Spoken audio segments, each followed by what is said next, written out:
To start with a brief additional point from something that we already learned in the past about if a woman forgot to light one candle or a few candles from the amount that she normally lights.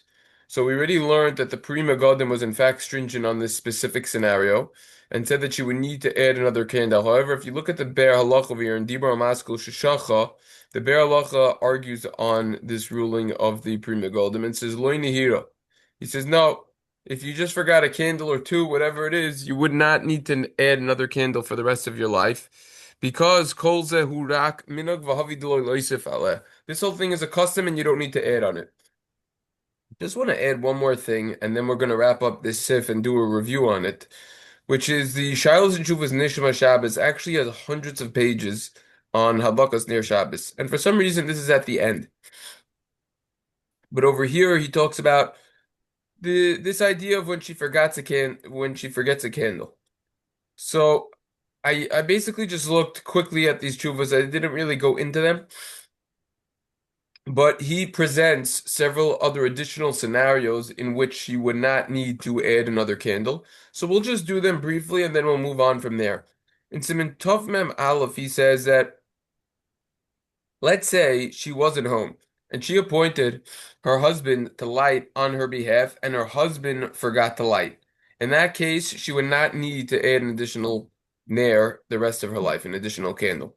In Simon Tofman Bays, he relates that if a woman forgot to light the nair Shabbos, but she lit the electricity, she turned on the lights with the intention that it should count l'kavod Shabbos, so to say, in honor of Shabbos, and it was after the time of Plaga Mincha. She could also be lenient in that scenario in which she would not need to light and add an additional candle. We go back and we're gonna talk about it.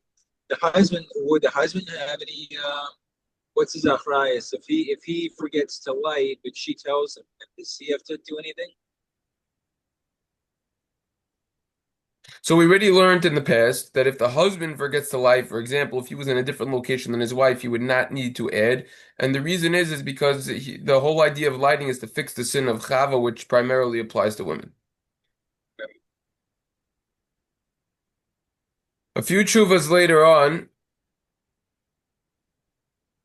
in Tuf Mem Zayin, he says that if she forgot to light and it was already Shabbos already began, it was Shkia, it was sunset. So now she could light after sunset as long as it's before three stars come out. She could light during Bein Hashmashos through someone who isn't Jewish, and therefore, if the candle would be lit in that scenario, she would not need to add an additional candle. And how? What would be the lush if that was to ever? And it doesn't matter if it's a woman or a guy, if it's a man or a woman, right? You have a No, you have does a not matter. and but what would be the lesson if she was to ask Guy to light on her behalf? What would be the lesson? How would that work? Please light the Shabbos candle for me. Oh, you can say it straight out. Yeah. Bein Hashmashos, Shvus to Shvus b'makom mitzvah. Wow.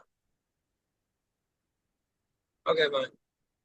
Okay, that's all I wanted to add over there. Okay, that's it. Hold on.